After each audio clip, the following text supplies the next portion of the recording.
Coming up, a young woman leaves the party scene after a divine encounter, and a victim is rescued out of the sex trafficking industry.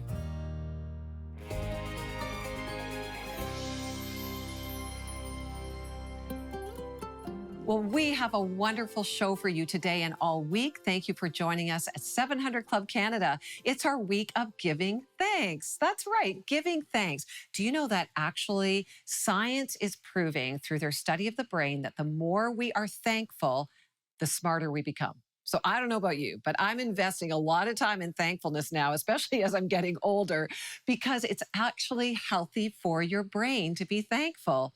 And one thing that I'm thankful for, well, there's many things I'm thankful for, but I'm actually thankful for all the provision of God throughout a difficult season in our country. And I just think we need to be thanking God for our leaders and those who have brought us through and continue to bring us through. We wanted you to know what you were thankful for, so we posed the question online. And here's a response from Sherry. She said, I'm thankful for ministries like 700 Club Canada, especially during my current mission God has given me. You help me to be strong and determined no matter what slings and arrows the enemy throws at me. Wow, that's amazing. And to set the table this entire week, culinary nutritionist Shauna Leinster will be here, yay, with some healthy Thanksgiving options. You're going to love it. But first, Carla discovers the love of God in a place, well, that you'd least expect.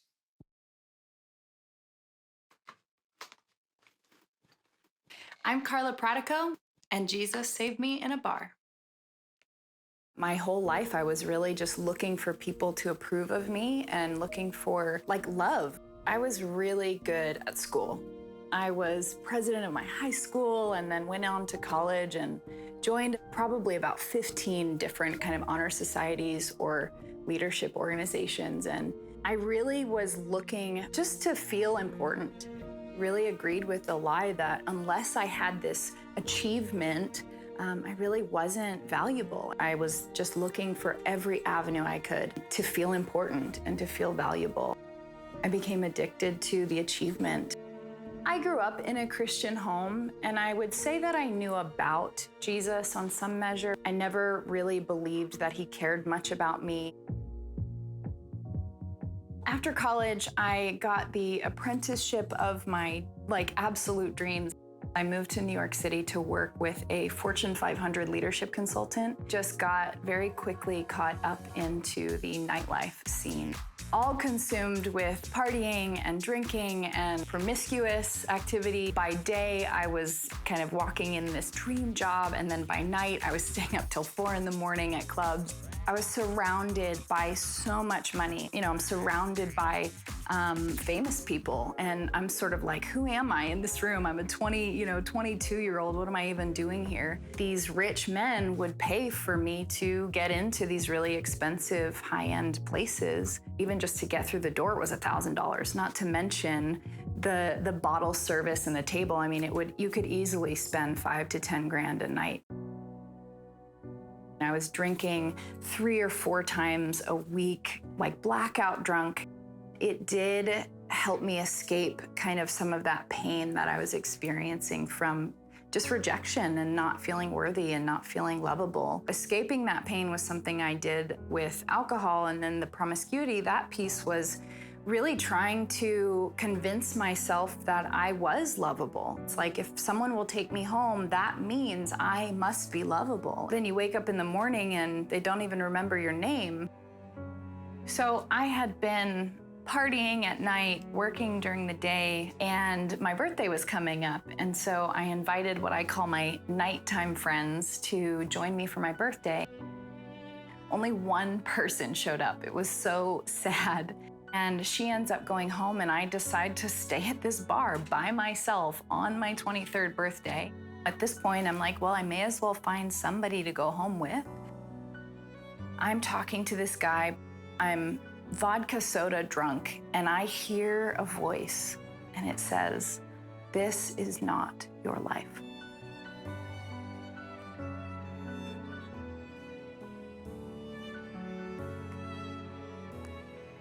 And as soon as I heard those words, I knew they were true. It was almost as if Someone had turned the lights on in the bar for me. It was like I could see clearly, even though I knew I was still drunk, and I needed to leave that bar like instantly and go find what is life, what is my life. I immediately put my drink down. The guy is still probably trying to talk to me, and I just walked straight out of the bar, and I got in a cab, and as soon as I get in the back seat, I look up front, and there's actually a man and a woman. They agreed to take me home despite being off duty. The woman in the front seat, she said something to her husband, something like, "Doesn't God know it?" And I only caught that, a couple words, but I heard the word God, and I instantly knew that that voice that I had heard in the bar was God. I stuck my head through the little taxi window and I said, "Do you believe in God?" And they start sharing the gospel with me, just telling me what Jesus thinks about me and how much he loves me and that he died for me. And I had heard this story before, but for the first time in my life, it felt like it was just for me. Like I knew he came and just like sovereignly cut through all the mess that I had made just for me. As they're talking to me, I instantly start repenting to these people. That night, everything changed. I started really looking for what my life was. I started pursuing who is this God person? If he could invade my life and speak to me in the middle of a Manhattan bar, what else could he do? What else was he like? I found a church. My pastor pulled me up to the front and laid hands on me, and I immediately felt just fire course through my entire body. And I start hearing myself praying in a language that I didn't understand. I couldn't have produced this on my own strength. This was extremely specifically a line in the sand with my walk with God. I was instantly delivered of cursing. I haven't had a sip of alcohol since that day. I stopped sleeping around. No one even had to tell me to stop sleeping around. I just didn't have the desire for it. I really just found myself constantly wanting to pray for people, to see the city of New York know him. God never, ever asked me to earn his love. It was never about the doing. It was never about getting it right. When we actually believe and know that we're loved and that we were first created and designed to be the object of God's affection, you start doing the things that align with his heart. There's a difference between the peace that the world thinks is peace and the peace that only Jesus can give you. That's one of the greatest gifts that I experienced when he saved me. I just love Carla's story. It just reminds me of probably the most important truth that you and I really need to take hold of is God doesn't ask us to earn his love. I think I need to say that again. God does not ask us to earn his love. We are loved completely. There's nothing that you can do to make God love you less. There's nothing that you can do to make God love you more. He loves you completely. You see, Carla, she had this dream list and it wasn't enough, was it? She was searching for significance in love. And how true is that for all of us? We need to know that we're loved. We need to know that we're approved of, that we're accepted. And that is what the gospel tells us. God loves you. Maybe you're asking, who am I? Well, God says, you're loved. I invite you to just come to me and experience my love. You see, the only way you can experience the love of God is to actually approach him. He's got it available for you for free. He already loves you fully. You just have to turn and run towards him. And he has a purpose for your life. If that's you, if you watch this story today and you think, man, I've been running and looking at all kinds of places for love, this invitation is for you. Come to the Father. Say yes to the Lord Jesus. Tell him to take over your life and you'll find purpose. There's a verse in Jeremiah 31, verse 3. It simply says this: the Lord appeared to us in the past, saying, I have loved you with an everlasting love. I have drawn you with unfailing kindness. Do you see that? God loves you and he's drawing you because he's kind and he's good. We have a free resource. It's simply called Love. All you have to do is call us at 1-855-759-0700. We want to pray with you. We want you to know you're loved. When we return, you'll see how prayer helped a sex trafficking victim find freedom.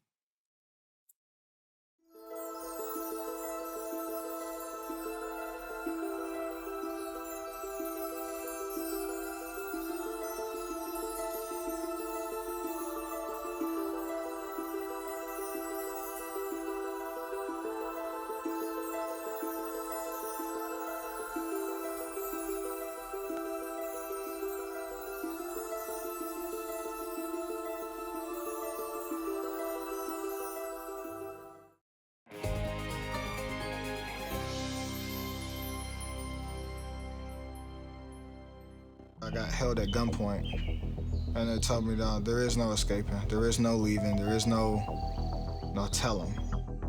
Devin Tucker spent most of his life trapped in circumstances beyond his control.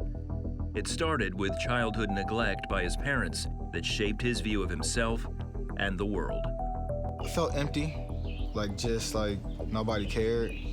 Eventually, it got to the point where I thought, well, maybe this is the norm. Just for my life, maybe this is how it's supposed to be. The only time he felt loved was when he was with his grandmother, who brought him to church and taught him to pray. When nobody else was around, I could rely on Grandma, and I was expecting her to be there forever. Things got dark. Things went south, and she passed away.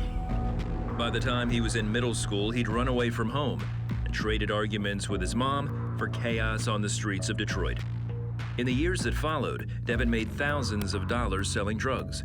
Still, he remained trapped in fear. I felt like there was no security. I was always worrying, always stressed out about who's after me. Even my best friends, are they after me, It's not just the police, it's the ones that are close to you. His fears became reality when police raided his house. They seized drugs and $200,000 in cash. Devin was facing 15 to 25 years in prison.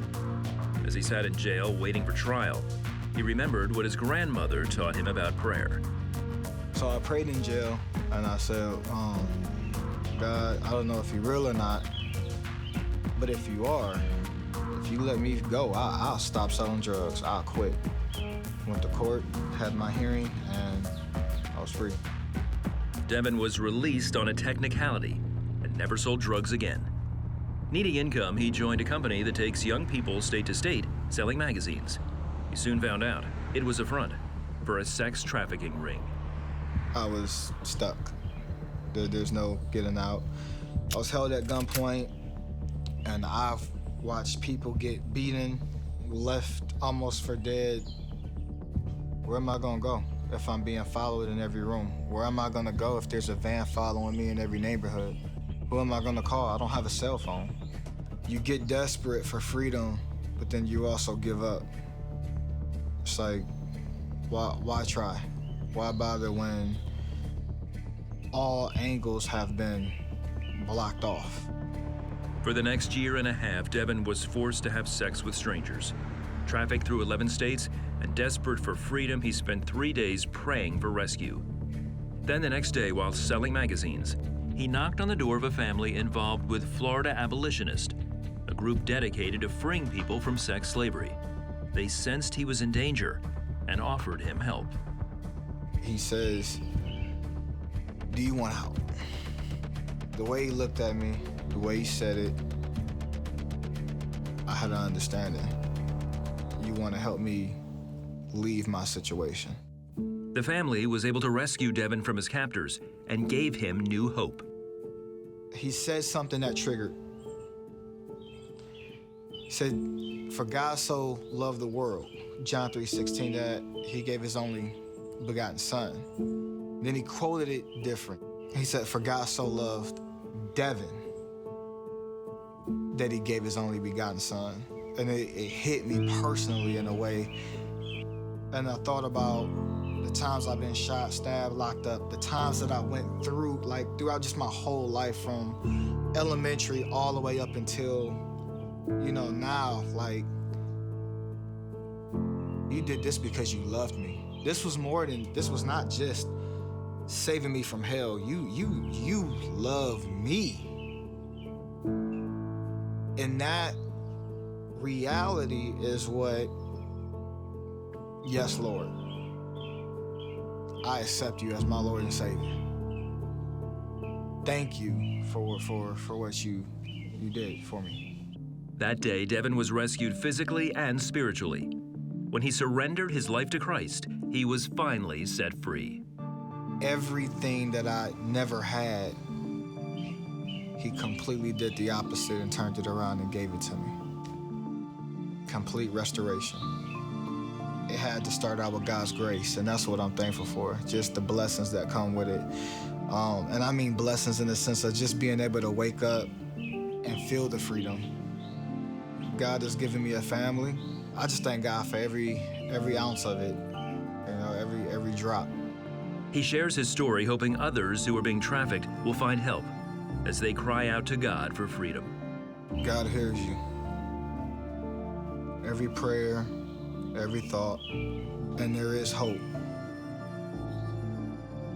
And if he can set me free, then he can help you get free.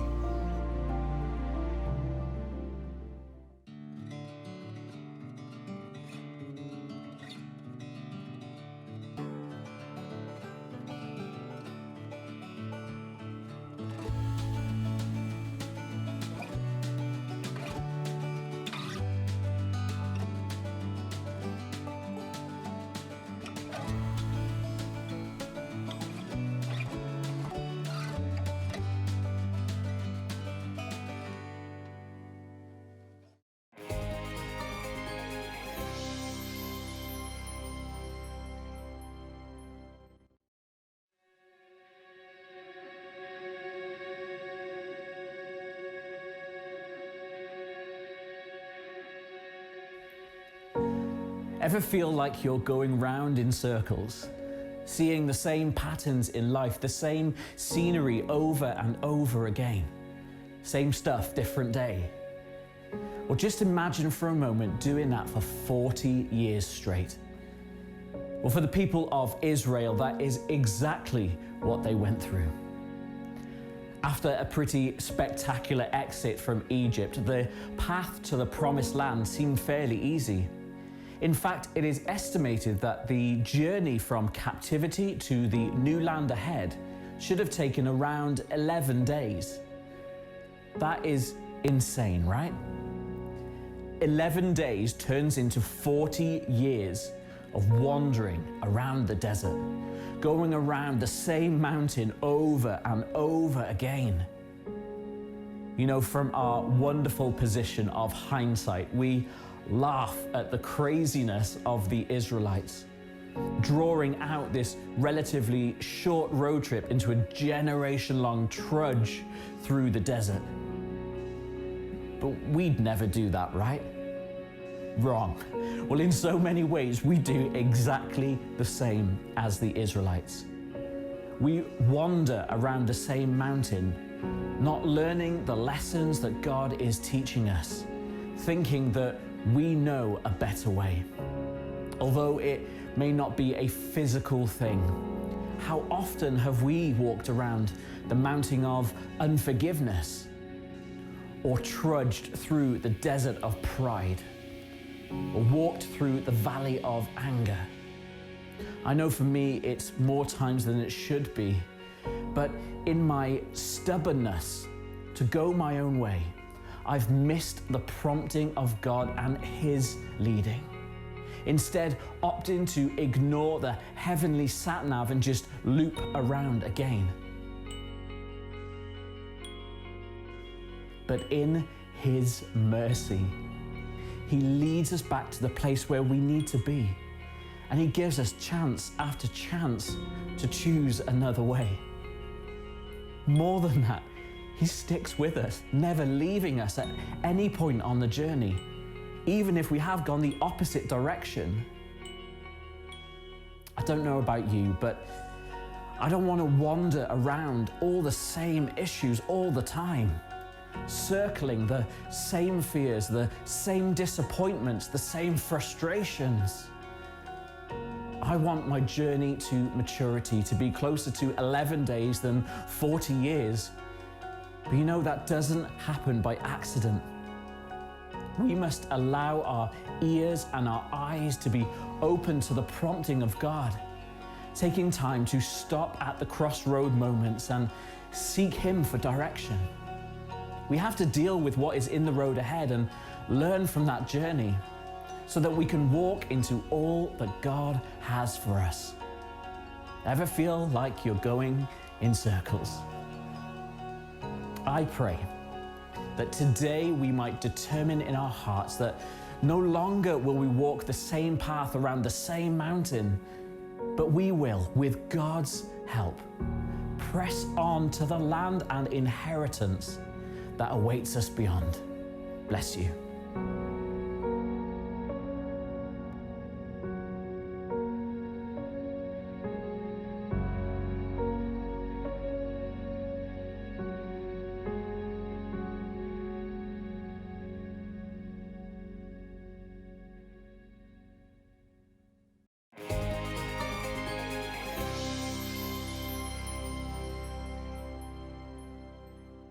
Well, we have a lot to be thankful for, don't we? And it's an intentional act of even maturing when you practice giving thanks. So I hope that you're doing that. And I just want to say thank you to you.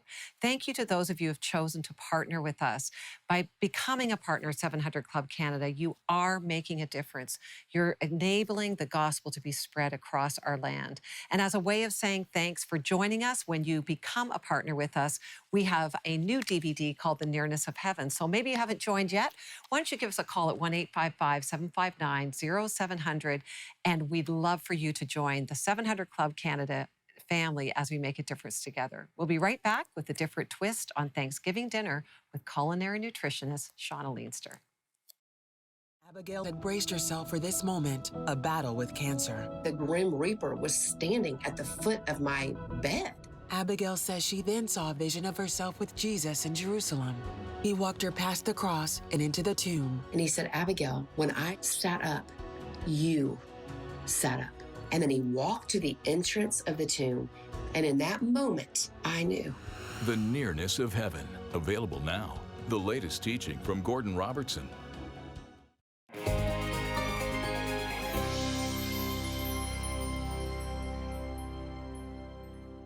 Well, many of you have been watching, and so you recognize Shauna because she's our food expert here on 700 Club Canada. Thanks for being with us. I'm so excited to be back. Yeah, Shauna is a professional chef, a nutritionist. I mean, you really know a lot about food. Yeah, you know, a little bit.